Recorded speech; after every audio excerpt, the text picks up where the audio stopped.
It was going to be maybe three parts.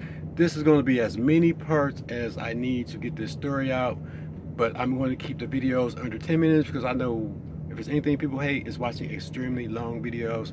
So I'm going to break it down a little more than what I did in part one. In part one, it was like just kind of over the place. So this is part two. In part two, I'm going to talk about the incident that happened with the ditch. Okay, we were in Lima, Ohio. We pulled up to the shipper. We got there 2 hours early. The security guard at the shipper was like, no one's gonna be here until 12 a.m. So what you can do is you can pull out of here, and I told y'all that part already, you know, where we can park. So after we get stuck in the ditch, after I was doing what my mentor asked me to do, because I'm gonna just say this: fire your mentor if you have to. The training is for you, not the mentor. Most mentors do it just for a paycheck. They don't care if you learn anything. They don't care nothing. They do it for a paycheck. Now, I'm gonna be real. My mentor ended up being a real asshole. However, I did learn some things from my mentor, my first mentor. I'm not gonna hold you up. I did learn some things from him, some real valuable things I learned from him. But he was an asshole. I'm not gonna hold you up. He was an ass, especially after we got stuck in the ditch. After we got stuck in that ditch in Lima, Ohio, that's when the whole assholeness began. So he blamed me the entire night for being stuck in the ditch. Like, I told you to stop, you didn't stop, you didn't listen. If you would have listened, it wouldn't have happened. Well, if he didn't tell me to illegally back up on the street, it wouldn't have happened. Which I shouldn't have done it in the first place. I should have just been like, you know what, I don't feel comfortable doing this. You can do it. Because to be truthful, if you don't feel comfortable doing something with your mentor, you can tell them, I don't want to do this. I don't feel comfortable doing this. I'm not doing it. You can say that to your mentor. So if your mentor tells you to do something and you don't feel comfortable doing it, don't do it. Don't do it. The training is for you, not the mentor. Like I said, some of these mentors, some mentors do try and teach you, but a lot of mentors, they do it for a paycheck. And they get paid really, really good for you being on their truck. And if you get a mentor that's an owner op, they are responsible. Your mentor is responsible for anything that happens while you're on the truck anyway.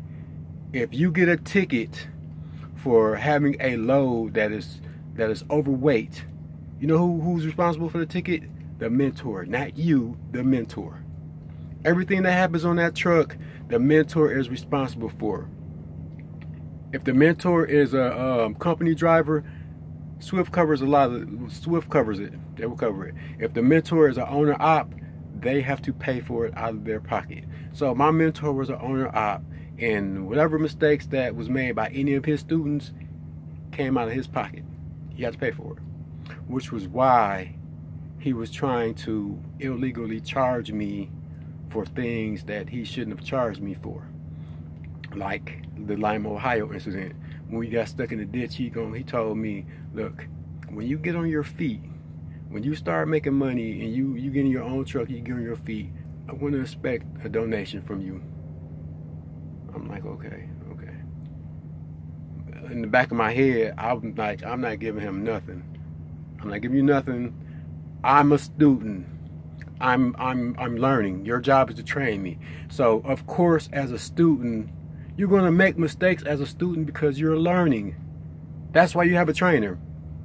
If Swift felt like you didn't need to be trained anymore after you got your CDLs, they would just throw you out there in the street like, here's the keys to your truck, go. But when you first get to Swift after orientation, they put you on the truck with a trainer for a reason. There is more training that you need, more training that you have to have, company-wise and just driving-wise. Because when you get your CDLs from whatever trucking school you went to. A lot of the times, unless you went to a trucking school that was like a year program that taught you every single thing you needed to know about trucking, their job is to help you get your CDLs. They don't teach you how to be a truck driver. They're teaching you how to get your CDLs. So the training is for you. If you don't like your trainer, tell Swift you want another one. They will give you another one, quick, fast, in a hurry. They will get you another trainer. It may take a week. I don't know. I'm not gonna say quick, fast, in a hurry, but they will get you another trainer. And the dilemma I was in, I was dealing with a whole lot of life changes. So my life was changing a lot. You know, going through a divorce, about to be on my own. Just a lot was going on in my life. So I felt like I wanted to get it done quickly. I didn't want to find a new trainer. I wanted to get it done fast. I wanted to get it done within the 4 to 6 weeks that it was mandated, that it was scheduled for. I wanted to get it done. I wanted to get it done with one trainer. So my mistake was not getting rid of my trainer after that incident in Lima, Ohio, when he had me illegally back up and we got stuck in a ditch, and he blamed me. He just blamed me the entire night. He called his wife. I know he was talking stuff about me to his wife when he walked down to the Waffle House to get him some food. I know he was talking stuff about me when he was texting his wife, which is why when he came back from the Waffle House, he got off the phone from talking to her and started texting. I'm not dumb. I'm not an idiot. I can read between the lines. I know what was going on. So when he left, I took pictures. I did a video, and when the tow truck got there, I was recording. I was taking pictures. I have the pictures in my phone to this day. When everything went down and shit hit the fan in Kansas, I sent all the pictures and videos to Swift. They asked me for them. When I told them I had them, they asked me for them and told me to email them to them, which I did. But like I said, the training is for you. Not the mentor, it's for you.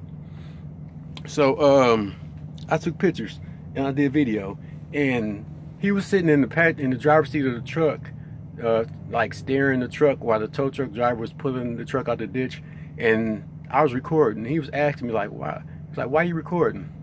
I'm like, no reason, just for personal record reference for future when I want to look back and have stuff to look back on. But I knew I was recording it. He like, you know, I got a background in video film. I graduated from Specs Harvard School of Media Arts.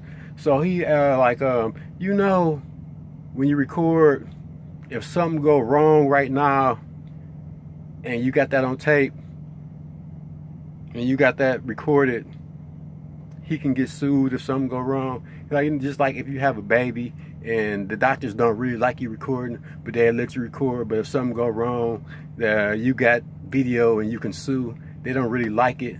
I'm like, he like, did you know that? I'm like, you know what? No. I'm like, no, I didn't know that, but I did. I'm not an idiot. I played dumb just for the sake of playing dumb. So I had video, I had pictures, and he knew I had those videos and those pictures, which was why he didn't say, I'm going to charge you. I want you to pay me some money for getting stuck in this ditch. He was careful how he worded that, because he knew I had video and I had pictures. So he was careful how he worded that. And he said donation, and that I want you to pay me.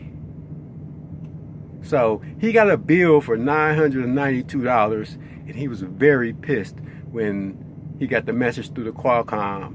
Like 4 days later, he got the invoice that it was $992, and he was like, well, I'm gonna expect the donation. He was like, we're gonna have to talk about this, but we ain't gonna talk about it right now. He was like, I'm not in a good mood, so we'll talk about it later. I'm like, yeah, I knew you wasn't in a good mood. That's why when the whole incident happened, I didn't talk to you that night. I just let you calm down because I knew you was in a bad mood. I was in a bad mood myself. That's the main reason why I wasn't talking, because I was in a bad mood. It was his fault we were stuck in the ditch, not mine, but he wanted to make it seem like it was my fault, which I knew it wasn't my fault. And I took the pictures and the video to cover my butt. So take pictures, take video if you have to. Cover your butt. Don't do anything with your mentor that you don't feel is right. If you don't feel comfortable doing it, don't do it. Part 3 coming up. Check it out. Subscribe, turn on your notifications, share.